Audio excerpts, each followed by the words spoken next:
Après une longue et douloureuse période de brouille entre les syndicats de professions libérales de santé, dont le point d'orgue s'est incarné dans les ordonnances Juppé et de sinistre mémoire leur cortège de mesures punitives, le système conventionnel a connu un renouveau après la loi de réforme de 2004. S'en est suivie une période d'intenses négociations entre l'assurance maladie et les syndicats. Mais aujourd'hui, le baromètre météorologique des négociations conventionnelles n'est plus au beau fixe, à tel point que les libéraux de santé, ça a été rappelé tout à l'heure dans les propos de Philippe Besset, souhaitent quant à eux réviser et moderniser ce dispositif. On voit que là également, par ailleurs, le projet de loi de financement de la sécurité sociale pour 2025 compte des mesures qui, elles aussi, sont vécues par les syndicats comme des coups de canif au système conventionnel. Donc c'est la question de la négociation conventionnelle qui est clairement posée aujourd'hui. C'est le débat qu'a voulu poser l'équipe des libéraux de santé. Alors pour en parler, j'accueille Frédéric Van Rockeghem qui va venir nous rejoindre. Frédéric Van Rockeghem, c'est l'ancien directeur général de la CNAM TS. Il a été en 2004 le directeur de cabinet du ministre de la Santé, Douste Blazy, et c'est à ce titre l'un des artisans de la loi de 2004 et également de cette période qu'on peut appeler de réconciliation avec les syndicats. Et puis il a ensuite été le directeur de la CNAM-TS de 2004 à 2014. J'accueille également François Blanchecotte, président du syndicat des biologistes. Il est également vice-président de l'UNAPL, en charge de la branche santé, de la famille santé, dit-on à l'UNAPL. Et pour lui, les négociations conventionnelles n'ont rien d'un long fleuve tranquille. Ça a été souligné tout à l'heure. Sébastien Guérard nous rejoint également. On l'a perdu, il est là, il va venir nous rejoindre, président de la FFMKR, président de l'UNPS et ancien président des libéraux de santé, qui porte ce projet de modernisation du système conventionnel au-delà des murs des libéraux de santé au sein de l'UNPS, et puis Laurent Milstein, qui est vice-président du SNAO et qui lui aussi a un long parcours, vice-président du SNAO, qui lui aussi a un long parcours et une trajectoire dans le milieu conventionnel. Alors, Frédéric Van Rockeghem, ma première question s'adresse à vous. Au-delà de votre personnalité, qu'est-ce qui fait que le système conventionnel a tourné à plein régime à l'époque où vous avez été aux manettes? Peut-être d'abord parce qu'il sortait d'une grande crise. Hein, parce que clairement, effectivement, bon, on ne reviendra pas sur la période, moi-même ayant été un des acteurs à un faible niveau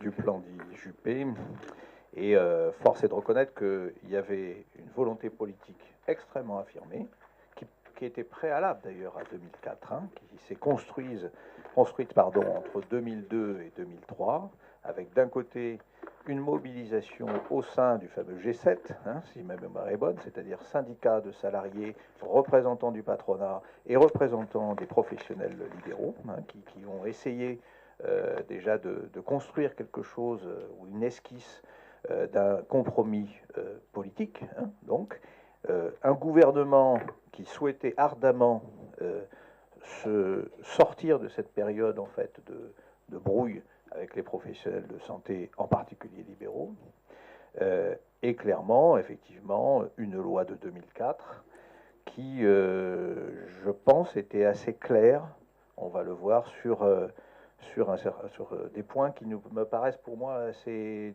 structurants dans la capacité d'avancer ensemble. Alors, une volonté politique clairement affirmée, hein, par Philippe Douste-Blazy, mais aussi qui venait du président Chirac, hein, pour être clair, hein, donc, et de son équipe. Un objectif de réforme médicale au service de l'organisation du système de soins. On a beaucoup parlé du médecin traitant, etc. Mais en fait, on mettait en œuvre les préconisations de l'OMS, qui était de dire il faut pouvoir travailler sur une patientèle, et pour pouvoir travailler sur une patientèle, eh ben, il faut qu'on ait des pivots en fait de cette organisation. Et à l'époque, on est parti avec une feuille de route qui était honnêtement pas très claire. Hein. C'est-à-dire qu'on comprenait qu'il était le médecin traitant, mais on ne savait pas très bien qui allait avoir un accès direct parmi les professionnels de spécialité. Et tout ça, ça a été construit aussi avec des médecins d'abord, y compris au sein de la CNAM, j'y reviendrai. Et puis dans la négociation conventionnelle, alors c'est pas parfait probablement, hein, on a vu la suite, évidemment toute réforme doit évoluer dans le temps, mais il y avait quand même un objectif qui était clair et qui était explicable, je dirais. Il y avait, je pense, une répartition des rôles relativement claire entre ce qu'on voulait faire par l'État, par le pouvoir réglementaire et par la négociation. Et je ne résiste pas, Thomas est parti, donc... Ah non, il est là, mince. Il a changé de place. Alors, j'en profite pour dire que... qui connaît très bien ce texte parce qu'il en a lui-même rédigé une partie. Mais, par exemple, on avait pris le parti de dire... Il y a clairement un assureur public, il y a des représentants des professionnels de santé qui négocient, et quand ils ne sont pas d'accord, on fait arbitrer comme dans le secteur privé. Alors, le secteur privé, parfois, il a eu quelques dérapages sur les fameux arbitrages, mais je passerai ce point. Mais c'était volontaire, c'est-à-dire on disait, c'est pas l'un ou l'autre des partis qui l'emporte, c'est pas l'État, parce que l'État, parfois, il est un peu imprévisible, il faut bien le reconnaître, c'est un tiers, alors même si le tiers, dans les faits, ça a été quelqu'un d'assez proche, etc., mais je rappelle que théoriquement, le tiers devait être agréé par les partis au démarrage. Donc, il y avait un esprit qui était de dire, si vous voulez, il faut responsabiliser les partenaires.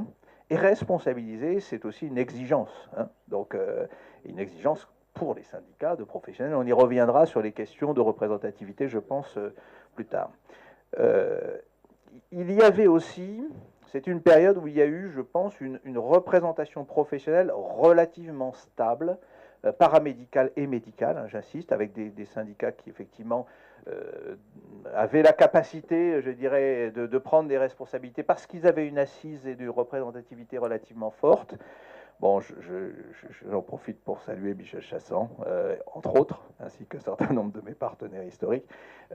Et c'est assez exigeant, on le sait, hein, le fonctionnement, moi que j'ai suivi quand même un peu de façon proche, assez démocratique des instances internes des syndicats. Quand on a pris ses responsabilités, qu'on a un texte sur lequel on a dit, ben, moi, je vais signer ou je, si mes instances l'autorisent, après, il faut passer par la validation. Hein, la plupart de vous avez ce dispositif interne, et donc il faut se mouiller. Hein, donc, et pour se mouiller, il faut quand même être assez stable. Et c'est la même chose côté assurance maladie. Alors, côté assurance maladie, on avait fait dans la loi de 2004, c'est un miracle d'ailleurs, un dispositif qui rend le directeur général de la CNAM quand même relativement inamovible, sauf volonté conjuguée des partenaires sociaux et de l'État, ce qui n'est pas toujours évidemment simple.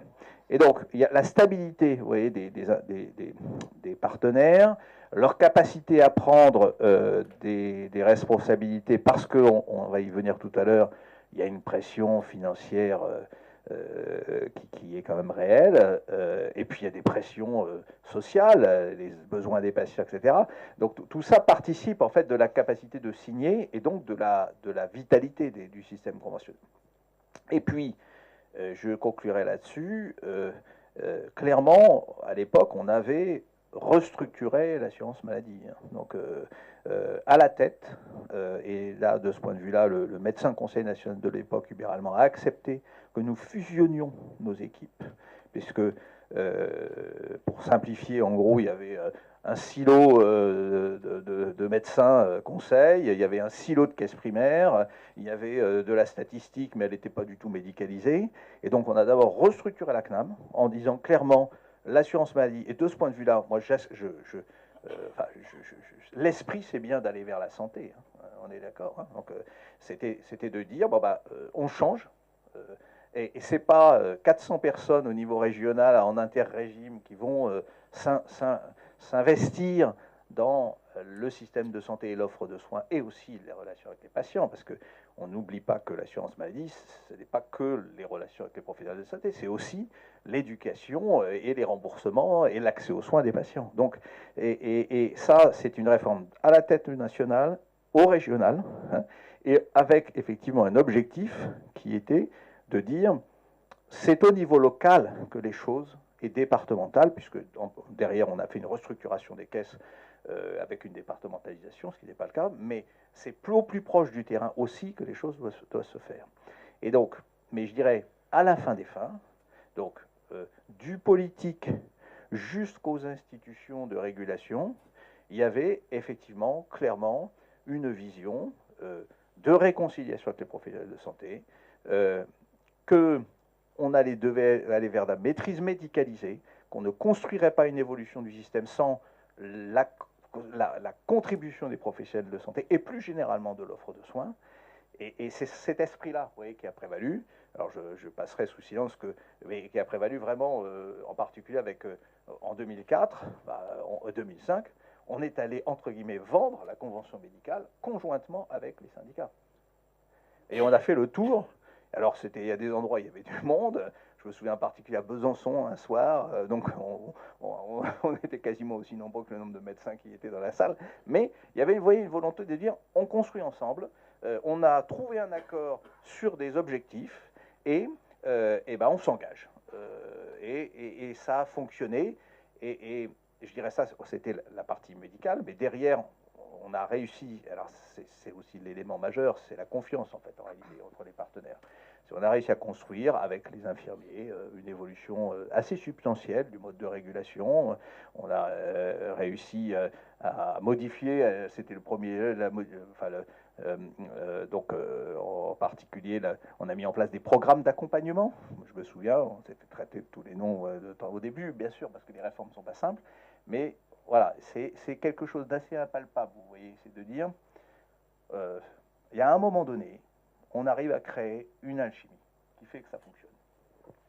Merci Frédéric Van Roqueghem. Alors, je me tourne vers vous, Sébastien Guérard. Il est mort, cet état d'esprit. Qu'est-ce qui ne va plus? Mort, je ne sais pas. Déjà, bonjour à toutes et à tous. Mais je crois que beaucoup de choses ont été dites. Et merci Frédéric Van Roqueghem pour ces propos introductifs qu'on partage. Il faut faire un petit peu l'histoire. C'est-à-dire que la situation que décrit notre ancien directeur général de la Caisse remonte à 2004-2005. Et depuis, il y a eu beaucoup de choses qui se sont construites autour de nos organisations. Je pense notamment à la loi Bachelot, qui a porté création aux URPS, et donc à de nouvelles règles du jeu en matière de représentativité. C'est-à-dire que désormais, il faut passer sous les fourches codines d'une élection régionale en plus, qui consiste à déterminer des représentants devant l'ARS pour déterminer le poids que vous allez avoir dans la négociation conventionnelle. Et j'ai bien entendu ce que Frédéric a souligné, c'est la solidité des organisations qui négocient. Ça, c'est la première chose, qui du coup a vu émerger un certain nombre d'organisations qui n'existaient pas avant, qui font qu'aujourd'hui, il y a de plus en plus d'organisations syndicales représentatives, avec une représentativité de plus en plus facile à acquérir, et donc une capacité à négocier qui se dilue au fur et à mesure. Ça, c'est la première chose. La deuxième chose qu'on a vu arriver dans le paysage, ce sont les conseils nationaux professionnels. C'est-à-dire qu'on a retiré certaines attributions aux organisations syndicales qui portaient, là aussi, la consistance, la solidité, je dirais, scientifique des travaux qu'on pouvait construire, l'accompagnement qu'on pouvait faire aussi, et également en matière de formation auprès des professions qui, petit à petit, ont échappé aux syndicats qui, donc, perdent encore un petit peu de pouvoir, je dirais, dans le positionnement. Pardon. On a vu aussi une multiplication des strates conventionnelles. C'est-à-dire qu'en 2004, il n'y avait que les accords monopro, et 2004, quelque part, la création de l'UNICAM et l'UNOCAM, c'est la création du premier ACIP, qui au départ a été accueilli quand même très timidement. C'est-à-dire que même du côté des organisations syndicales représentatives, la création de l'UNPS n'a pas été super bien accueillie, puisqu'on a vu en la création de l'UNPS quelque chose qui aurait pu devenir une super organisation syndicale. Et donc, il faut aussi qu'on fasse le constat de nos erreurs. On a peut-être été un petit peu timide dans ce qu'on a voulu inclure dans cette ACIP, qui très rapidement s'est résumé finalement à quelques mesures qui tournaient autour du numérique et du fonctionnement de nos logiciels métiers. On peut se le dire maintenant, je pense qu'il faut en tout cas faire ce constat. Et on a vu arriver les accords conventionnels interpro, celui qui concerne les MSP, celui qui concerne les CPTS, celui qui concerne les centres de santé, et avec pour l'ensemble de ces accords des modalités de négociation, des modalités de signature complètement différentes. C'est-à-dire que ce n'est plus le même interlocuteur qui est en face de la CNAM. Quand c'est la CIP, c'est l'UNPS. Quand c'est la CIMSP ou CPTS, ce sont les syndicats, mais pas avec les mêmes règles de signature, ni pour l'un ni pour l'autre. Et quand c'est la CI sur les centres de santé, ce sont encore d'autres interlocuteurs. Là-dessus, c'est rajouté un financement complètement incompréhensible du système de santé. C'est-à-dire qu'on a inventé des espèces de super machins autour des articles 51, des fonds FIR. On a commencé à doter certains des établissements de dotation globale. On a inventé des modèles expérimentaux à droite et à gauche, qui fait qu'aujourd'hui, même le professionnel de santé ne sait plus parfois à qui adresser la facture pour un même acte en fonction de l'endroit où il dispense le soin et ou du patient qu'il a en face de lui, s'il est incorporé dans une expé ou pas. Dernière chose qui a bougé de façon significative depuis, c'est clairement la reprise en main du réglementaire. Et la table ronde précédente en était l'illustration parfaite. Là, par contre, je regrette qu'il soit parti, du coup, notre ami Thomas Fatome. Mais si, en ce qui concerne la pertinence des soins, il y a déjà un véhicule dans la convention médicale, si la problématique, elle tourne autour d'une molécule, d'un médicament ou de 2-3 actes, qu'est-ce qu'on va aller durcir la loi pour régler ce problème si le vecteur conventionnel existe? Je ne veux pas croire qu'il n'y ait pas d'ambition cachée derrière ça. C'est pas possible. Et la mise à mal du système conventionnel, on l'a souligné à travers l'article 15 qui concerne pour l'instant uniquement les radiologues et les biologistes, mais moi je veux bien qu'ils retournent à la table des négociations. Ça va être pour aller négocier des baisses de tarifs. Je veux bien que ça va bien se passer pour eux. Il vous a garanti que ça allait bien se passer, les copains. Un peu sceptique quand même. Donc voilà, tout un tas de choses qui, petit à petit, font que PLFSS après PLFSS, ordonnance après ordonnance, parce que, le dernier exemple qu'on avait en date, c'était celui au sujet des MSP, quand il s'agit d'intégrer le salariat au sein des MSP. L'assurance maladie a bien vu qu'il y avait un raz-de-marée côté libéraux. Nous n'étions pas très à l'aise avec le contour de la négociation. Comme par hasard, en pleine négociation, une ordonnance est tombée et le problème a été traité par voie réglementaire.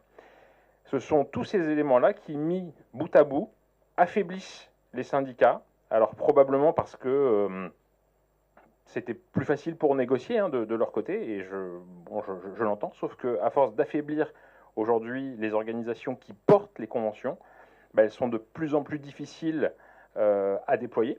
Elles sont de plus en plus difficiles, de moins en moins bien vécues par les professionnels du terrain qui ne comprennent plus le sens des choses. Et puis, dernière chose qui a révolutionné, mais pas que le monde de la santé, ça a révolutionné le monde au cours de ces 20 dernières années, c'est l'utilisation des réseaux sociaux, qui aujourd'hui donne un porte-voix absolument considérable à des collectifs qui ne représentent rien. Et là, pour le coup, au-delà du souci qui nous préoccupe et qui est celui de notre vie conventionnelle, c'est le souci de la démocratie. Nous sommes de fervents défenseurs en matière de négociation conventionnelle de la démocratie représentative. Et je regrette, en ce qui concerne l'article sur les infirmiers et le collectif Infirmiers en colère, qui a été reçu en grande pompe à l'Assemblée nationale encore la semaine dernière, d'une façon dont, je pense, la plupart de nos organisations n'ont jamais été reçues. Mais quel message on véhicule aux infirmiers de terrain? On est en train de leur expliquer que ce sont ces collectifs qui font bouger les lignes et qui sont reçus en grande pompe dans les ministères et à l'Assemblée nationale. Ce qui est faux. Ce qui est faux, parce que vous avez vu la tête de Yannick Noder tout à l'heure. Quand on a abordé ce sujet, il sait bien que c'est du saupoudrage et que c'est pour faire plaisir aux troupes qu'on a mis ça dans le PLFSS et que cet article n'ira jamais jusqu'au bout. Donc il faut se reposer vraiment les bonnes questions, mais ça me mérite de faire un sacré toilettage. Hein. Et pour le coup, on attend un soutien fort de la tutelle sur ce point, parce qu'un certain nombre de propositions sont sur la table et on y reviendra tout à l'heure. Mais pour ça, il faut du courage politique. Merci Sébastien Guérard. Alors justement, vous parliez de la dérégulation du conventionnel à travers des actions législatives, et c'est précisément ce que vous avez vécu, ce que vous êtes en train de vivre, François Blanchecotte. Et par-delà c'est le fameux article 15, et par-delà cet article, comment pour vous le piège d'une négociation triannuel sur des accords prix-volume s'est refermé sur les biologistes? Alors, deux éléments. D'abord, premièrement, remercier Frédéric, parce que quand on a construit l'accord en 2014, c'était contre les grandes directions de l'État.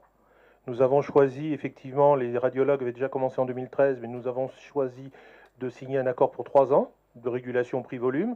On a été soutenu par 2 ministres, la santé et les finances à ce moment-là.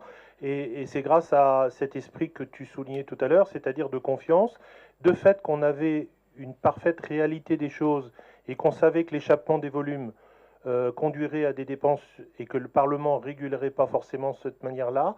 Donc on a choisi de revenir avec l'assurance maladie en disant faisons-nous confiance, on signe un accord de régulation et on voit de quelle manière on peut éventuellement limiter l'échappement, en tout cas des dépenses que pouvaient se faire. Et donc ça, c'est quelque chose qu'on a construit dans la confiance. Aujourd'hui, je le dis très clairement, le directeur est parti, mais c'est vrai que nous n'avons plus du tout confiance dans le nouveau directeur, en tout cas, très clairement, parce que simplement, quand on construit les choses, nous sommes, et c'est quelque chose qu'il faut que vous réfléchissiez, c'est-à-dire que nous sommes dépendants quand même des données que possède la Caisse.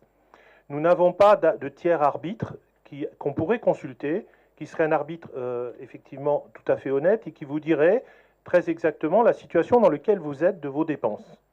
Quand on signe un accord et que 15 jours avant, on nous certifie que que l'assurance maladie nous devait de l'argent, et ça c'est le mécanisme qu'on a pris, c'est-à-dire que quand on sous-consomme, vous nous redonnez de l'argent, d'une manière ou d'une autre, dans un accord qui suit, et bien qu'on découvre que c'est le contraire, c'est-à-dire que c'est nous qui devions, et on passe de 5 millions à 30 millions d'euros, donc c'est pas la même chose, et puis qu'ensuite, les volumes nous échappent, et que dans les trajectoires que nous confirme l'assurance maladie, toujours dans les quelques semaines avant qu'on est à 2,5 et qu'on se retrouve à 6, il y a un problème de confiance sur les données, et je pense qu'il y a un souci quand même, à part les professions qui sont organisées, mais d'avoir un arbitre un peu intransigeant qui dise les vraies données au vrai moment et quand on signe des accords. Parce que là, ça entraîne une profession pour quasiment 3 années, jusqu'en 31 décembre 2026.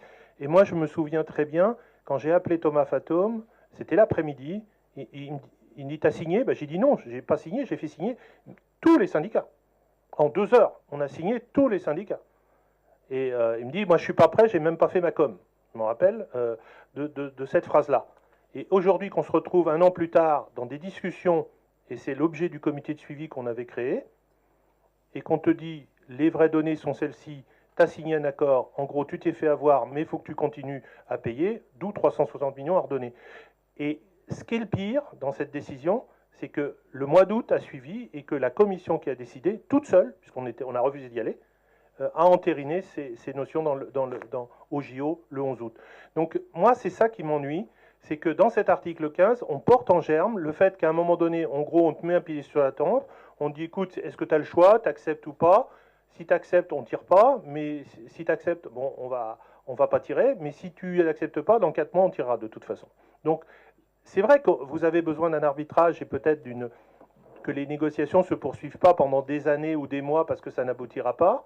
D'ailleurs, on le voit avec nos collègues radiologues qui n'ont pas re-signé d'accord depuis 2021. Mais il y a quand même dans cet article 15, il faut qu'on porte tous les conséquences qu'on pourra avoir demain avec l'assurance maladie, des relations qu'on peut avoir, parce que c'est vraiment basé sur un travail collectif entre nous. Et ça, c'est un problème majeur quant à l'entente préalable. Bon, on fera ce qu'on veut, mais il parle pour les médicaments, mais nous, il parle pour le CBU. Enfin, le CBU, c'est le 2e examen le plus prescrit en France. Moi, quand je suis avec SOS médecin la nuit de garde ou le week-end avec mes urgentistes, tu vas avoir le temps qu'ils vont avoir, ils vont te faire une liste de ce qu'ils ont besoin pour leurs patients, ils vont avoir le temps de se connecter, de demander l'entente préalable pour des examens de biologie. Enfin, mes urgentistes, ils vont me dire, t'arrêtes François, là, moi je veux les résultats dans 1 heure, je m'en fous de la caisse. Donc, comment on va mettre ces outils informatiques? Et moi, je veux bien qu'on en rêve, hein, pas de problème, mais comment on le met pour que ça soit vraiment efficient, même si c'est 3 ou 4 questions? On parle quand même de l'ECBU, de la vitamine D, de la TSH. Enfin, je veux dire, c'est des examens que vous prescrivez tous les jours. Donc voilà le sujet, et qui sont quand même porteurs de cet article 15 et 16, et c'est vrai qu'on s'est battu effectivement pour les supprimer. Merci François Bloch-Flotte. Alors vous tendez à juste titre le micro à Laurent Milstein. Laurent Milstein, vous représentez un syndicat d'une petite profession à faible effectif et vous, vous constatez et vous le déplorez que les petites professions aient des difficultés à accéder à la table des négociations. Alors oui, je préfère profession à petit effectif que petite profession, si c'était possible. Merci François. Oui, bien entendu. Et ça, là, on parle d'un temps ancien où Frédéric Van Rockeghem était à la tête de la caisse. Je suis assez vieux pour avoir eu le privilège de fréquenter le directeur général de l'époque. C'est vrai que à l'époque déjà, et encore peut-être plus maintenant, quand on est une profession à petit effectif et à compétences évolutives, on n'a pas toujours l'oreille attentive, aussi attentive de la part de la tutelle et de la part de la caisse en particulier, quand on demande des évolutions, bien entendu tarifaires, mais aussi que les compétences puissent évoluer, puisque généralement et régulièrement, on nous fait passer ou en dernier ou en avant-dernier dans l'ordre des négociations. Et je me souviens plusieurs fois d'avoir demandé l'application du texte conventionnel, puisque normalement le texte conventionnel nous dit que tous les 3 ans on doit rentrer en négociation. Il s'est passé plusieurs années, plusieurs périodes triennales où on n'a pas eu de négociation conventionnelle, alors qu'on le demandait. Et ça, à chaque fois, ça évoque en nous, pour les professions qui sont des professions prescrites et donc un petit effectif, ça évoque en nous le fait que on est, comme le disait Philippe Bessé quand on en parlait tout à l'heure, nous sommes le petit face au gros qui est armé. C'est-à-dire qu'on n'a pas de poids. On n'a pas de poids dans cette parité qui est inscrite dans nos conventions.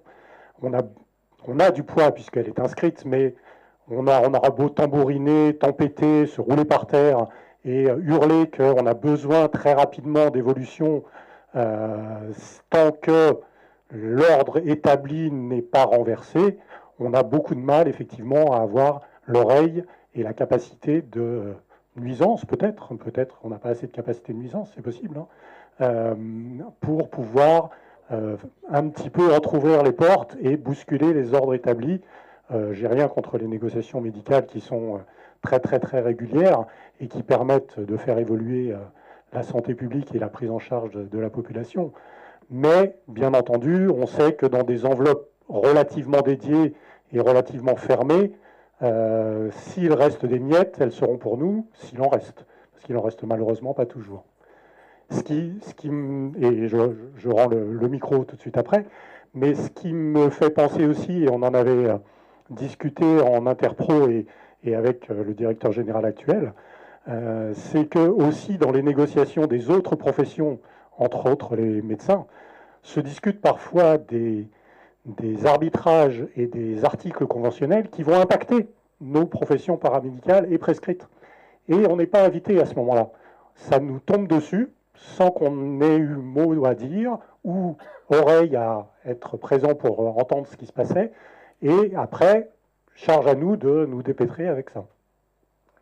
Merci Laurent Milstein. Alors je propose que vous repassiez le micro à Frédéric Van Rockeghem. Donc on vient de dresser les constats, de rappeler pourquoi ça avait fonctionné et plutôt bien fonctionné. On a listé les problèmes actuels et les dysfonctionnements. Intéressons-nous à présent aux solutions. Comment faire pour se sortir de cette situation qui, pour le moins, est devenue très difficile et conflictuelle dans certains cas. François le rappelait tout à l'heure. Alors, Frédéric Van Rockeghem, vous qui êtes devenu un expert et un sage à l'égard de ce système conventionnel, quelle solution pour en sortir?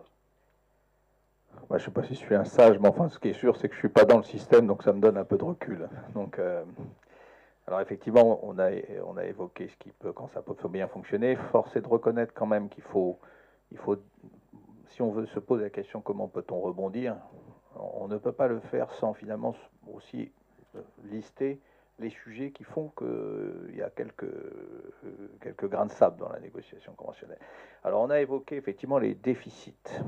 Bon, là aussi le passé parfois éclaire l'avenir, et il faut se souvenir qu'en 2003 il y avait 6% d'évolution des dépenses de santé.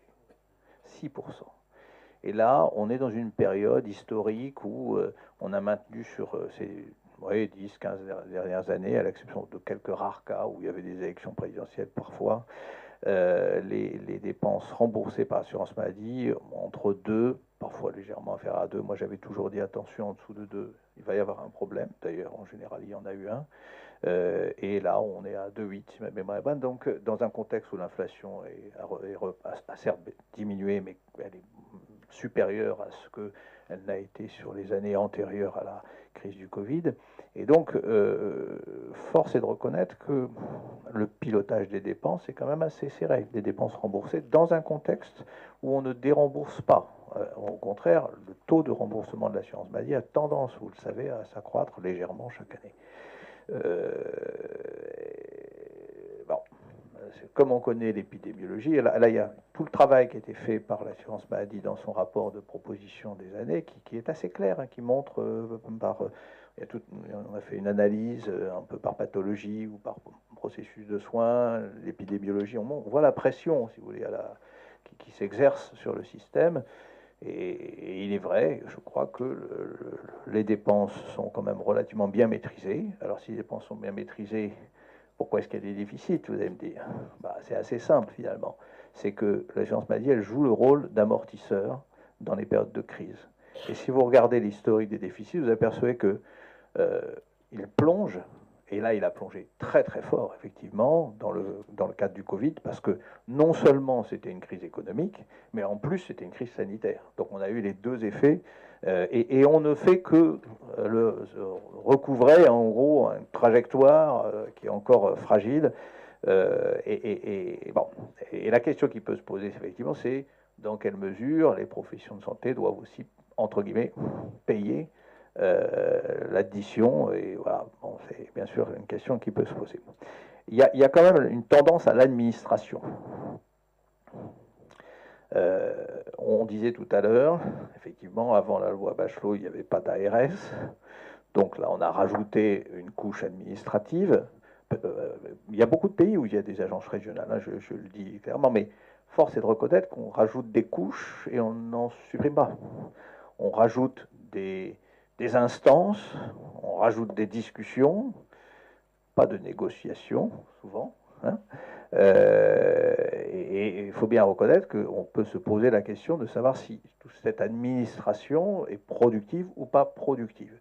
Je rappelle d'ailleurs qu'avec Claude Le Pen, nous avions commis un rapport dans le cadre de l'Institut Montaigne qui préconisait une restructuration de ces couches administratives qui n'a pas été mise en œuvre, qui pose néanmoins un certain nombre de problèmes. Hein. C'est pas parce que ça n'a pas été mis en œuvre qu'il n'y a pas des raisons pour lesquelles ça n'a pas été fait. Mais on peut quand même se poser la question de savoir, voilà, si nous faisons ce qu'il faut pour que la dépense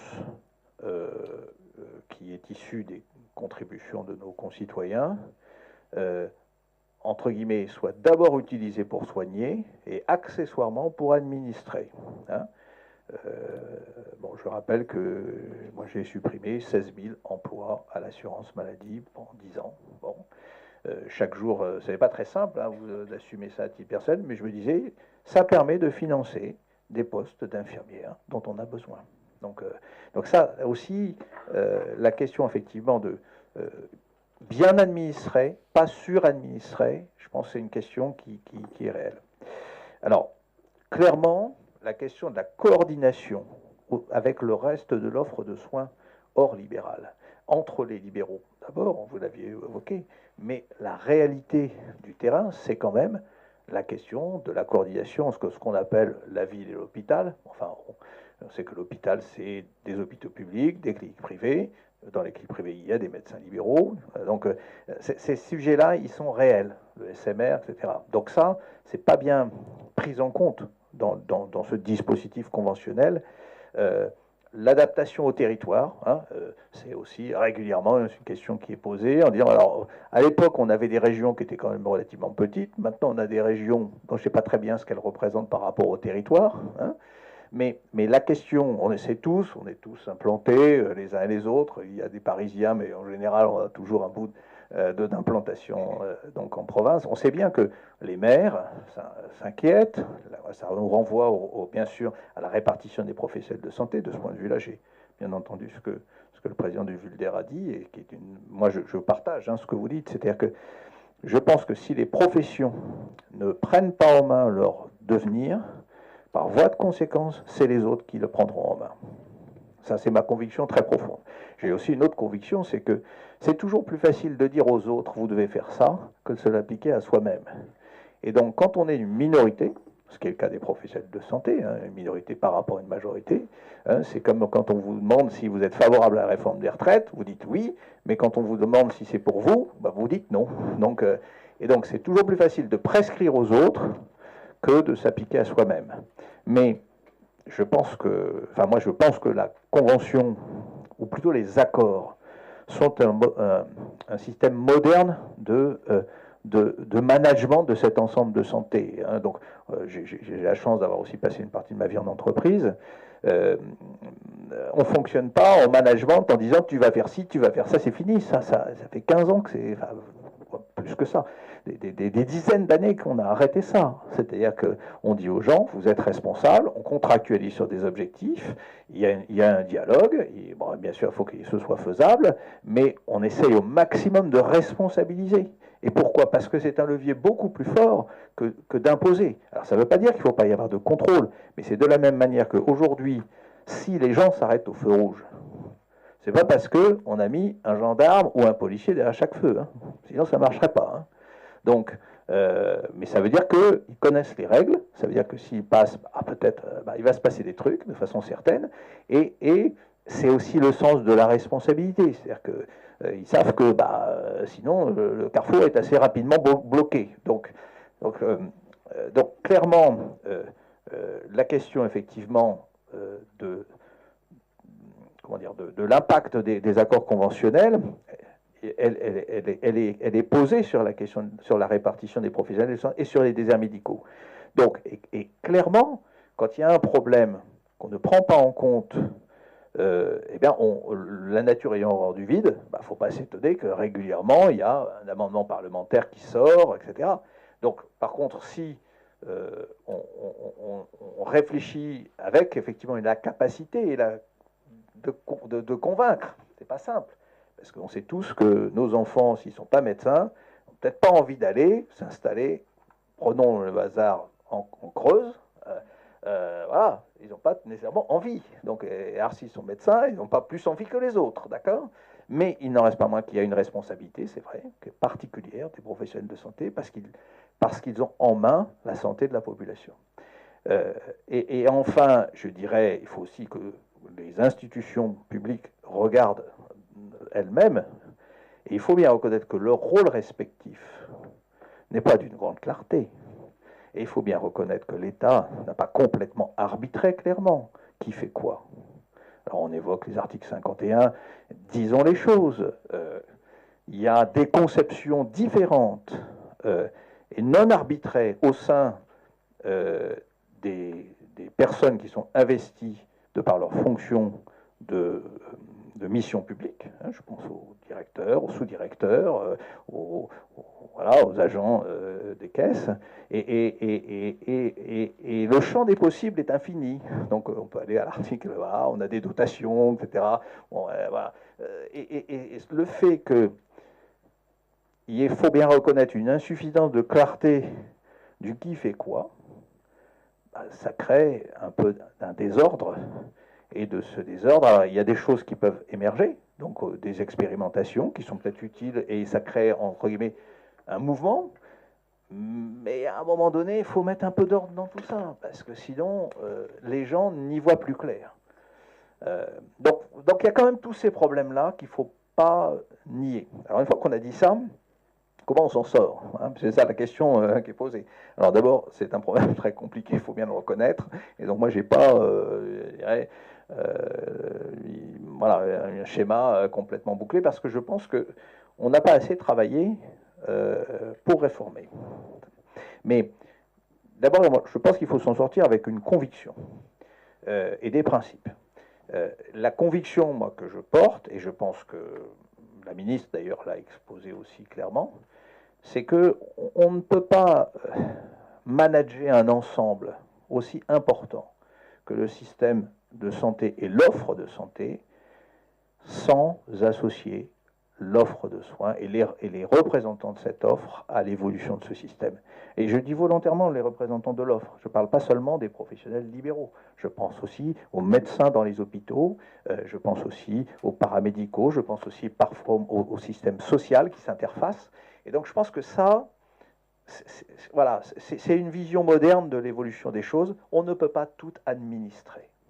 Ça ne veut pas dire que l'État régalien ne doit pas être clair sur ce qu'il considère les fondamentaux et qui ne sont pas discutables et qui doivent être issus de la représentation nationale. Voilà. Et là, il y a des choix, effectivement. Bon. Mais faire l'impasse sur les accords, et je ne parle pas de discussion, hein, c'est-à-dire qu'on fait un grand zinzin, tout le monde est autour de la table, tout le monde s'exprime, à la fin on fait une synthèse, et puis après on en fait ce qu'on en veut. Non, je parle bien de rôle, enfin, c'est un pari, hein, mais pour ça il faut qu'il y ait des contributeurs, et il faut qu'il y ait des représentants qui soient effectivement suffisamment forts pour porter des accords. Mais je pense que faire l'impasse sur des accords, ce serait une erreur fondamentale. Deuxième chose que je voudrais dire, c'est qu'il faut se méfier des grands pouvoirs unilatéraux. Enfin bon. Parce que quand on a fait cet accord, François, je crois que j'avais bien le pouvoir de fixer unilatéralement les tarifs. C'est un pouvoir auquel il faut faire attention. D'abord parce que si on regarde sur le long terme, l'économie a ses règles. L'économie a ses règles. Moi, je viens, il y a très très longtemps, d'un monde dans la défense dans lequel on fixait des prix au tarif. On fixait des tarifs parfois contractuels avec les industriels. Mais les tarifs, ils évoluent en fonction des coûts des facteurs. C'est-à-dire que si vous fixez des tarifs anti-économiques, ou dans un sens ou dans un autre, c'est-à-dire que si vous dévalorisez un acte qui est en dessous de son coût de revient, un coût complet, hein, bien sûr, ou inversement, que vous donnez des marges trop élevées sur certaines pratiques médicales ou paramédicales, vous distordez, vous voyez, la situation, et donc par voie de conséquence, vous impactez les pratiques. Et ça, c'est très mauvais. Donc de ce point de vue-là, le rapport sur la financiarisation, il y a une autre préconisation qui me paraît intéressante, c'est effectivement celle de faire vivre les tarifs de façon plus régulière. Mais encore faut-il qu'il y ait des règles, c'est-à-dire que ces règles ne soient pas des règles budgétaires, mais que ce soit des règles médico-économiques. On peut donner du signal éventuellement prix si on considère qu'effectivement il y a des pratiques qui doivent être réduites.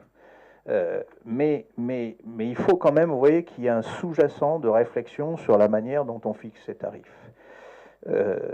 Donc, premièrement, est-ce qu'il faut conserver un mode de management de l'offre de soins qui fasse une place à des accords avec des représentants des professions? Moi, j'ai ma conviction est que, évidemment, oui.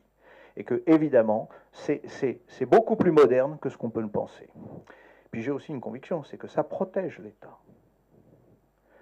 Ça protège l'État d'avoir des représentants et d'avoir des soupapes de dialogue.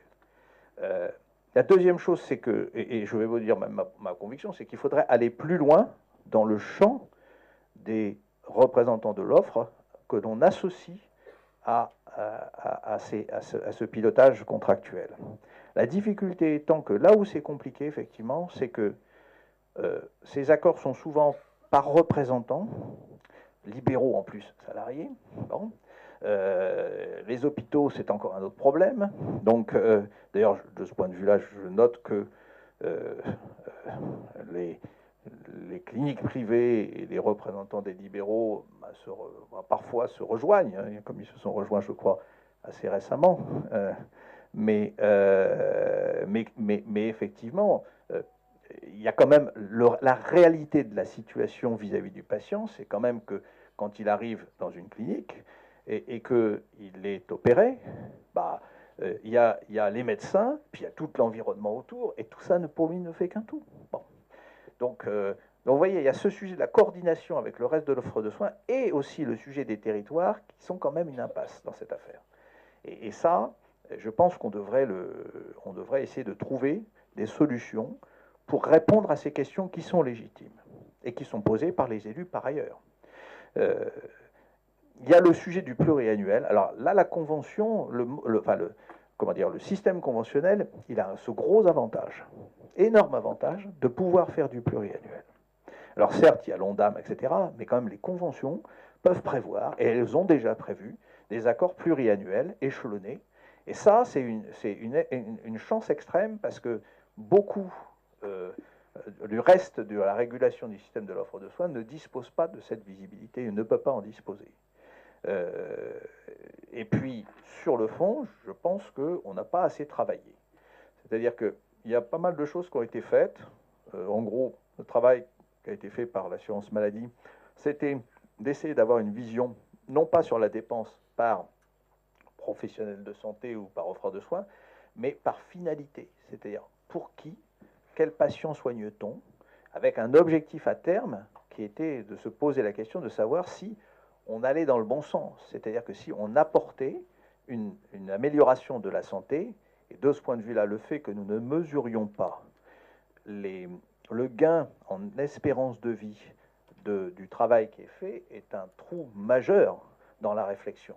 Parce que du jour au lendemain, si on valorisait le gain de la vie humaine, on s'apercevrait que le retour sur investissement du système de santé est bien meilleur que ce qu'on écrit. Et c'est d'ailleurs la seule chose d'ailleurs qui permet d'équilibrer la réflexion sur la prévention. Hein. Parce que si on ne le prend pas en compte, à la fin des fins, comme on meurt quand même de quelque chose, bah on dépense plus. Mais l'objectif de cette affaire, c'est pas seulement de gagner 1 euro. Hein. C'est quand même d'avoir une population qui vit mieux et qui se porte mieux en santé. Donc je pense qu'il y a tout ce travail-là, et quand je vais vous écouter ce que vous disiez, Dr de Hulder, effectivement, on a regardé beaucoup de choses, mais les évidences qui sont combien de passages chez le médecin généraliste, pourquoi, combien de passages sur d'autres formes, comment essaye-t-on justement de clarifier notre politique de santé, nos objectifs de santé, et quels sont finalement les partenaires sur lesquels on s'appuie de façon prioritaire. Ça ne veut pas dire de ne pas s'appuyer sur les autres, mais ça reste encore à construire. Donc il y a encore beaucoup de choses à clarifier pour effectivement, enfin ne serait-ce que d'avoir des objectifs clairs en matière de santé publique. Bon, et des objectifs clairs pour l'hôpital public, où sont-ils écrits? Donc il y a un travail, mais moi sur le fond, d'abord je pense qu'effectivement il faut réformer. Je suis d'accord avec ça. Ça ne veut pas dire qu'il faut faire des zinzins, elle a raison, je crois, honnêtement, il faut être pragmatique, mais inversement, les partenaires conventionnels doivent se poser la question de savoir comment ils répondent aux questions qui aujourd'hui ne sont pas traitées. Merci Frédéric Vanderkoghem. Alors je vais tendre le micro à Sébastien Guérin. Vous portez, vous, de votre côté au sein du NPS, cette réforme du système conventionnel. Quel regard est-ce que vous portez sur les propos que vient de tenir Frédéric Vanderkoghem? J'en partage énormément, encore une fois, et merci pour ces propos qui sont pleins de sens, en tout cas de mon point de vue, et on partage beaucoup, vraiment, enfin tout. Voilà, on partage tout, ce qui vient d'être dit. Pas, voilà. Non, c'est pas une déclaration d'amour. Non. C'est quand même un ancien directeur de la Sécu, faut pas déconner.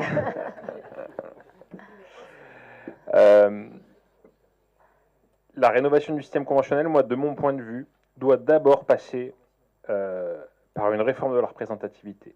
C'est essentiel. Il faut redonner du poids aux organisations syndicales représentatives et il faut redonner du sens, si toutefois une élection doit être maintenue, à ce qu'elle doit apporter. Aujourd'hui, je le disais tout à l'heure, passer par une élection régionale des représentants du RPS pour déterminer la représentativité, ça n'a pas de sens. S'il doit y avoir une élection, c'est pour élire nos représentants dans les échelons locaux ou régionaux de l'assurance maladie. Parce que Ce sont ces acteurs-là qui sont issus de nos rangs et qui, à la fin, constituent ce que nous sommes, nous, c'est-à-dire des représentants qui sont là pour négocier la Convention. Ça, c'est le petit 1. Le petit 2, c'est comment on rééquilibre ce contrat conventionnel. Ça va passer par une clarification des règles de signature. C'est pas possible que sur les 4 contrats conventionnels qui existent aujourd'hui, il n'y en ait pas un qui soit signé et ou négocié par les mêmes interlocuteurs et pas avec les mêmes règles. Donc il faut clarifier ces choses-là. Il faut aussi, de mon point de vue, décloisonner les accords interpro. On nous parle de décloisonnement à toutes les sauces.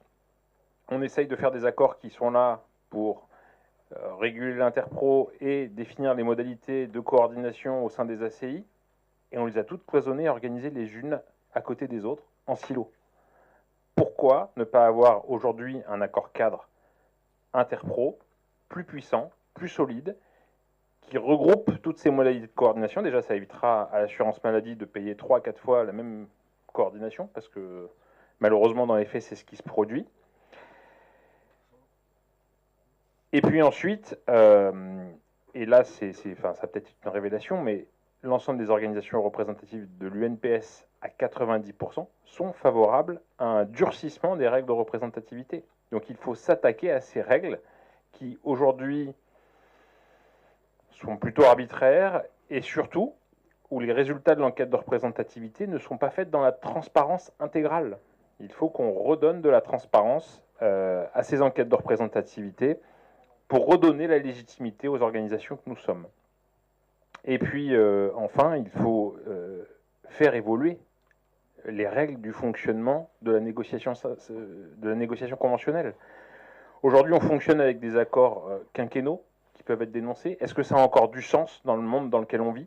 Est-ce que ces conventions, finalement, ne devraient pas être à durée indéterminée et enrichies un peu au fil de l'eau?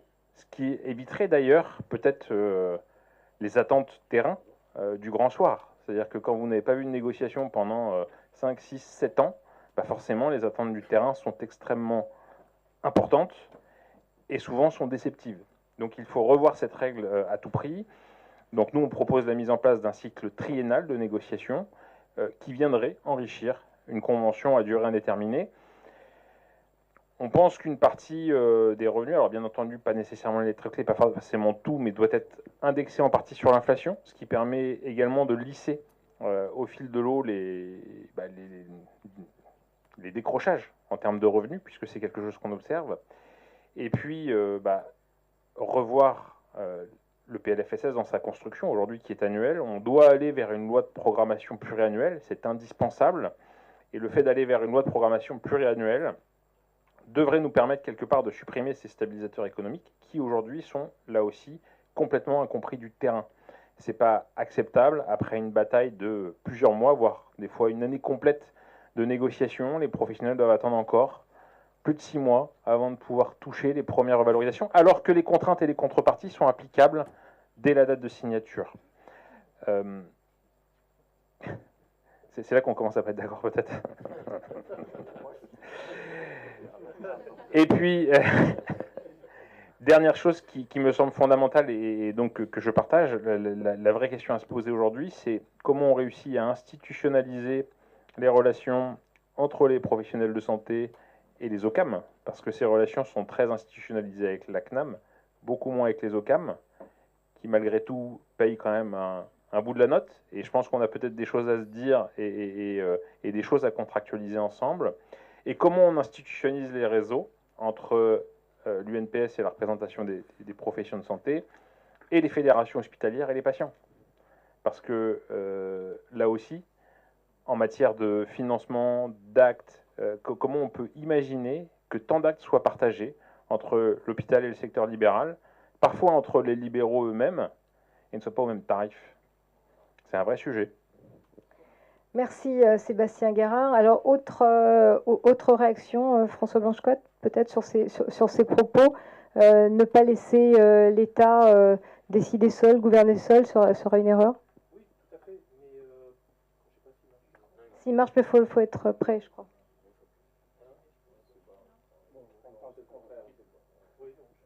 Non, normalement, je sais pas, il y a peut-être... je te passe. Oui, tu as tout à fait raison, Sylvie, mais il y a une chose quand même, je voulais revenir. de ton temps, il y avait des compétences pour des gens qui étaient dans les commissions, qui avaient vraiment une analyse médico-économique des actes, etc. Aujourd'hui, j'ai l'impression qu'on a perdu ça quand même, parce qu'on n'a plus ces compétences-là tout à fait à la CNAM. Enfin, en tout cas, on s'appuyait sur elles. Et donc, il y a vraiment une question aussi de gens qui avaient une connaissance parfaite de notre milieu et de l'évolution. Et ça, c'est un point très important. Et une question que je voulais te poser, justement, sur les données de santé, est-ce qu'aujourd'hui, la CNAM est prête à partager un peu plus de données qu'elle le fait en vis-à-vis de nos actes, de nos professions, de l'évolution, de la trajectoire et tout, parce que j'ai l'impression quand même qu'on a du mal à avoir l'ensemble de ces données, en tout cas la répartition. Les études que vous faites sont souvent extrêmement fouillées, en tout cas dans notre secteur, et on a du mal à partager ces données. Moi, je pense que j'ai beaucoup évolué sur cette histoire de données, en fait, parce que ce qui m'a fait beaucoup évoluer, en fait, c'est quand on a commencé à faire des études, nous, effectivement, médico-économiques, et notamment celle du Mediator en 2008. Et là, je me suis rendu compte que le travail qui avait été fait par Dominique Polton, notamment, hein, qui était remarquable, enfin, certes ceux qui la connaissent le savent, de fusion des données du PMSI, de l'assurance maladie et de l'INSEE, en fait, permettait de prévenir, en fait, et d'avoir une analyse extrêmement fine. Donc, moi, je pense qu'il n'y a pas de... Alors, après, il y a un vrai sujet sur les données de santé, c'est la protection de la vie privée. C'est un seul. Hein. Mais pour moi, c'est un sujet non négligeable parce qu'il est très facile de désanonymiser. Et donc, il y a du coup... effectivement, à l'époque, j'avais fermé la possibilité d'accès direct, demandé une disposition législative, et donc il y a eu le Parlement qui s'en est saisi, etc. Maintenant, on est dans un environnement. Moi, il y a quelque chose que j'avais jamais eu le temps de regarder, mais vous devez connaître ça mieux que moi, c'est on avait normalement donné au niveau des URPS la possibilité d'accéder aux données. Ça n'a jamais marché, ce truc-là? Ouais, c'est ça. En fait, l'accès aux données est possible, mais la compétence n'a jamais réussi à la monter. Mais oui, enfin, d'abord, premièrement, c'est pas la première fois. Je ne sais pas aujourd'hui ce qui se passe, en fait, plus précisément sur la partie biologie, mais l'expérience aussi, justement, permet de savoir que, d'abord, il faut se rendre compte que calculer l'évolution des dépenses de santé, c'est très compliqué. Parce que donc, pour comprendre ce qui se passe réellement, il faut mettre en place des algorithmes extrêmement fins, que fait d'ailleurs l'INSEE pour le calcul du PIB, qui eux-mêmes décorrèlent bien sûr des jours fériés, mais décorrèlent aussi des vacances, décorrèlent des ponts, etc. Donc en soi, on est dans des ordres de grandeur d'incertitude à l'issue de tous ces calculs qui sont quand même non négligeables. Alors, ce n'est pas 5%, hein, ce n'est pas 4%, mais c'est probablement de l'ordre de 0,5% déjà d'incertitude, ne serait-ce qu'avec les méthodes. Mais sur le fond, je ne vois pas pourquoi, je dirais, quand il y a des accords comme ça, il n'y ait pas une certaine ouverture, sous réserve de la protection de la vie privée, bien sûr, et des patients. On n'a rien à cacher, si vous voulez. Moi, je crois qu'en philosophie, je ne vois pas pourquoi on pourrait cacher à des professionnels ou des représentants avec lesquels on signe des accords et où on distordrait en quelque sorte l'équilibre de l'accord en masquant une donnée ou l'accès à la connaissance de cette donnée. Alors il faut faire attention à qui on ouvre, il faut éventuellement avoir, je sais pas, là il y a des règles. Hein, et au syndicat, à l'UNPS, Sébastien Guérard rappelait tout à l'heure que les syndicats et l'Union nationale des syndicats n'avaient pas accès. Non, je comprends ça. Je pense quand même qu'il y a des règles de droit qui ont été posées pour protéger justement les données privées des patients. Donc je ne sais pas si c'est au syndicat qu'il faut l'ouvrir, mais ce que je crois, c'est qu'il n'y a pas de raison qu'il ne puisse pas y avoir une analyse, entre guillemets, contradictoire de l'état des données pour comprendre là où on est. Il n'y a pas de raison. Après, je ne sais pas moi de rentrer dans la question de savoir à qui personnellement, mais sur le principe, quand on signe des accords, et l'assurance maladie n'a pas besoin de ça, oui, elle n'a pas besoin de... Au contraire, plus on partage les problèmes, mieux c'est.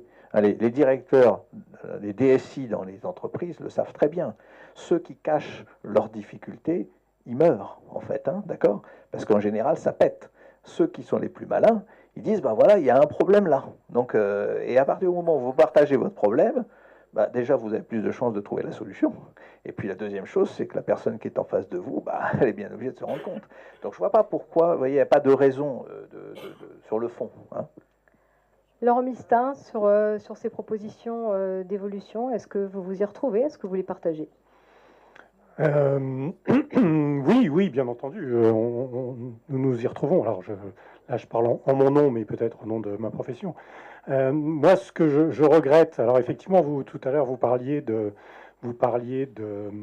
d'administration positive ou négative, de faire un pari sur l'avenir, d'évaluer les retombées de ce qui peut être signé dans une convention ou dans un accord. Ce que moi, je regrette, en tout cas du point de vue de ma profession, mais je pense qu'elle est partagée par de nombreuses professions, c'est que de nombreuses choses ont été tentées et de nombreuses choses importantes ont été tentées. Et je reviendrai sur ce que nous avons signé ensemble en 2014 sur le dépistage de la rétinopathie diabétique, qui était une excellente idée avec en plus la télémédecine, qui était le premier acte de télémédecine. Mais derrière, et on l'a revu sur les années qui ont suivi, la Caisse et les textes législatifs n'ont pas assez apporté de visibilité à ces accords qu'on a signés ensemble de bon gré, puisque en fait c'était de bon escient, à bon escient, et que ce soir je vais parler comme Franck, ce soir je fais quelque chose, je fais une présentation sur 2014-2024, et c'était un bon projet qui n'a pas donné ses fruits, qui est mort. Et quand on retourne à la caisse et qu'on dit comment ça marche, on nous dit ça marche pas, mais ça marche pas malheureusement pas de notre point de vue, puisque on est allé voir Gérard Raymond plusieurs fois pour les associations de patients, on est allé voir les médecins généralistes en leur disant c'est dans votre OSP, prescrivez, c'est dans votre OSP, on est allé voir les ophtalmologistes en disant vous devez lire les clichés, et finalement je pense qu'il y a un acteur qui a manqué à son rôle, c'est la CNAM, en diffusant ces nouvelles possibilités pour les patients et pour les professionnels de santé, de faire accéder à une prévention toute une partie de la population est non négligeable. Et voilà, 10 ans après, il y a des choses qui ne sont pas mises en place. J'en veux encore pour preuve l'accès direct que les orthoptistes ont décroché très récemment pour le dépistage des pathologies embryogènes et pour le renouvellement des lunettes, ou même pour la prescription des lunettes. Personne n'est au courant. Personne n'est au courant. Et quand on demande à la CNAM, qu'est-ce que vous faites pour le faire savoir au grand public, ils disent, on a envoyé une newsletter. Donc une newsletter qui est passée dans X boîtes mail, qui n'a jamais été renouvelée, qui n'a pas été vraiment promue. Et je pense que ça, c'est malheureusement presque du temps et de l'argent perdu. Quoi, de l'argent, pas beaucoup, parce que derrière, il n'y a pas de remboursement. Mais en tout cas, de l'investissement perdu à fond. Merci Laurent Mistin. Alors, si vous en êtes d'accord, on va chanter la pause et vous donner la parole pour poser quelques questions à nos invités. Alors, si vous voulez bien vous exprimer, faire des remarques, et nos invités sont là pour répondre à vos questions. Alors, qui veut lancer le bal des questions? Alors, première question. Daniel Guilherme. Oui, j'ai une question qui s'adresse à Frédéric Van Rockeghem. Aujourd'hui, en fait, le constat qu'on dresse, en tout cas dans notre profession, mais je pense qu'on n'est pas la seule, c'est qu'on est enferré depuis je dirais, les années 2009-2010 dans un deal prix-volume avec l'assurance maladie. Or, aujourd'hui, on a en fait des indicateurs qui montrent que les volumes vont croître, transition démographique, vieillissement de la population, explosion des maladies chroniques. Et donc, je voudrais savoir s'il existe une recette pour sortir de ça.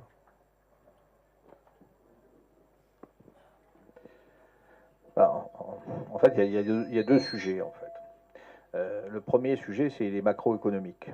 C'est-à-dire que, on le sait, du fait d'un certain nombre de phénomènes, le vieillissement, mais aussi l'évolution des techniques médicales et paramédicales, on le système de santé il est sous une pression assez forte en fait, en input, évolution des maladies chroniques, etc.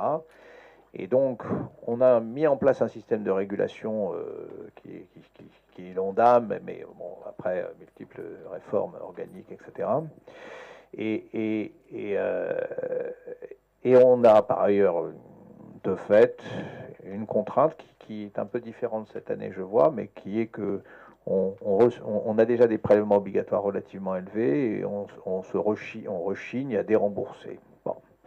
Donc c'est ça qui crée la pince, entre guillemets. D'un côté, les volumes qui poussent, et de l'autre, une régulation économique qui est nécessaire pour tout pays. Parce que je rappelle que j'y croyais pas, donc j'ai vérifié, mes connaissances qui m'a dit, mais en 97, on avait 40% de déficit public. 40 ou 60, pardon.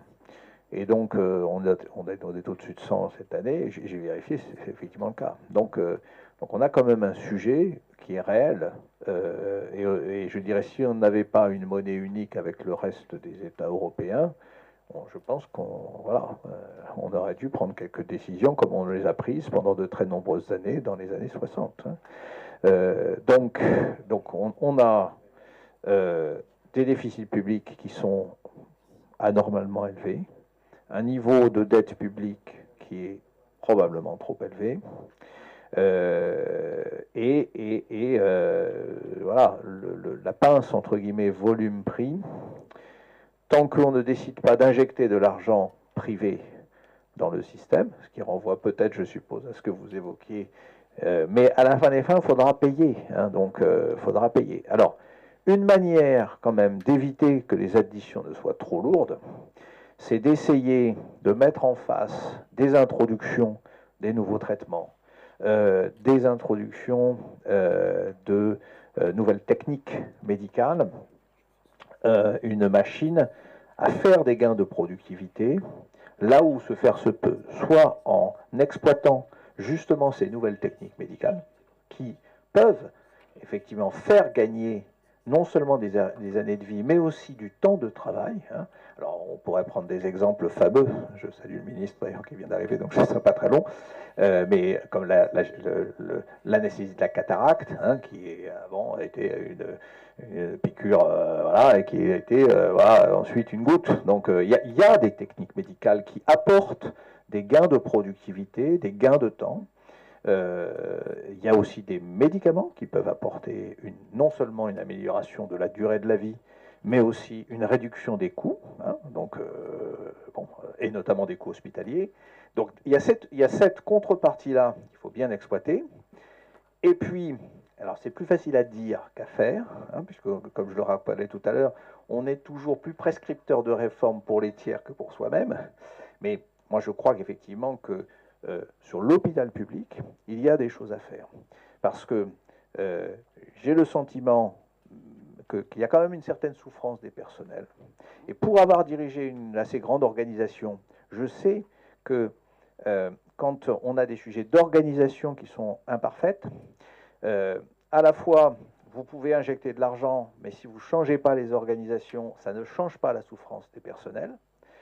Donc, et en même temps, voilà, vous n'arrivez pas à faire des gains de productivité. Donc je pense qu'il y a effectivement, probablement, et au plus généralement dans l'organisation du système de soins, donc des questions que nous devons nous poser sur comment les améliorer. Je crois que certains ont déjà travaillé là-dessus, mais pour dégager des marges de manœuvre et pour essayer de sortir de la pression, effectivement, entre les volumes et les prix. Et je pense que ça... et alors, je ne vous cache pas que c'est ça que j'ai tenté de faire pendant une dizaine d'années à l'assurance maladie, c'était de négocier, en même temps qu'on négociait des améliorations éventuellement de rémunération avec les professionnels médicaux et paramédicaux, c'est de négocier des évolutions d'organisation qui faisaient que soit on prescrivait mieux, bon, ça c'est plus facile parce que c'est sur des tiers. Donc, soit on acceptait des réformes de structure, on l'a fait d'abord avec les représentants des infirmiers et des infirmières sur la répartition, parce que d'un côté, trop d'infirmiers ou d'infirmières dans une certaine localisation, ça diminuait le contenu paramédical des soins et c'était mauvais pour la profession. Et en même temps, l'insuffisance entre guillemets d'offres dans certaines parties du territoire était réellement un problème de soins et de prise en charge de la population. Et donc, si vous voulez, la seule manière d'arriver, il y a le niveau qu'on accepte, ça c'est le Parlement qui le fixe en fonction des contraintes du pays. Et puis une fois qu'on a dit ça, il y a le contenu et la manière dont on gère. Et la seule manière, une fois qu'on a dit ça, il n'y a que deux possibilités. Hein. Une fois que le taux de remboursement est fixé au global, hein, que le niveau des dépenses tel qu'on vise est fixé, donc il faut travailler entre guillemets sur la bête, c'est-à-dire arriver entre guillemets à faire mettre en mouvement les choses de telle manière à ce que la productivité issue de l'intelligence humaine permette de financer les améliorations. C'est ce que font les entreprises. Hein, c'est ce que font les entreprises. Et moi, j'ai une conviction, c'est que sur le très long terme, vous ne pouvez pas battre l'intelligence humaine. C'est-à-dire que la capacité, si vous donnez de la transparence, c'est-à-dire que c'est la capacité des hommes à trouver des solutions intelligentes pour progresser, elle est assez importante. Vous voyez. Mais encore faut-il donner le cadre réglementaire, législatif, etc., pour permettre aux gens de se libérer de ça, et voilà, et en responsabilité. C'est là que parce que, enfin, je terminerai là-dessus, c'est que vous me remarquez que la demande, elle est infinie. Hein. Les gens disent, mais on devrait faire ça, on devrait faire ça, mais c'est toujours plus, toujours plus, parce que dans le système entre guillemets public, vous n'avez pas la mort des institutions, elle n'existe pas. Une entreprise, elle ne peut pas dire on veut toujours faire plus, parce que si elle fait plus n'importe comment, elle meurt. Donc ça oblige à être, si possible, intelligent, c'est-à-dire de faire plus, mais pas nécessairement avec plus de moyens. Parfois, il faut mettre plus de moyens, mais aussi quand on peut, on n'est pas obligé d'en mettre plus, ben, on le fait. Ouais, c'est mécanique. Et donc, moi, je crois beaucoup à cette capacité d'essayer d'avoir un effet de levier qui est, par des meilleures organisations, dégager des marges de manœuvre pour pouvoir financer ce qui doit l'être. Non, deux, trois mots. Merci pour cette table ronde et les contenus qui étaient quand même très intéressants, qui rappellent d'ailleurs d'excellents souvenirs. Mais enfin, on ne va pas éterniser là-dessus. Simplement, vous avez raison de vous poser la question de savoir si, oui ou non, il ne faut-il pas dépoussiérer le système conventionnel qui, quand même, date de 71. On est en 2024, donc il n'est pas illégitime de se poser la question. Parce que le sentiment que j'ai, moi, c'est qu'on a un système qui est de plus en plus complexe et de plus en plus déséquilibré. Il est déséquilibré, si bien que les professionnels ont l'impression que, d'abord, s'ils ne peuvent pas exercer hors convention, parce que s'ils exercent hors convention, ben, les patients ne sont pas remboursés.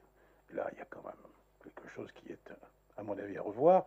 Et ils ont l'impression également que, de toute façon, ils sont obligés d'être conventionnés pour pouvoir exercer.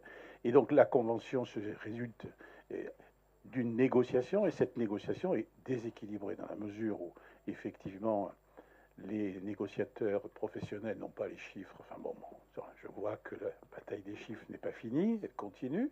Et d'autre part, qu'on empile les obligations les unes sur les autres. Et si bien que les conventions, il suffit de voir l'épaisseur. Hein. On voit l'épaisseur, on avait des conventions qui étaient relativement simples. L'origine, la convention, elle est simple. Hein. Elle est simplement un échange, une modération de tarifs contre une solvabilisation. C'est ça l'esprit conventionnel. Originel, c'est celui-là. Alors après, on y a mis la maîtrise médicalisée, on y a mis plein de choses, à raison.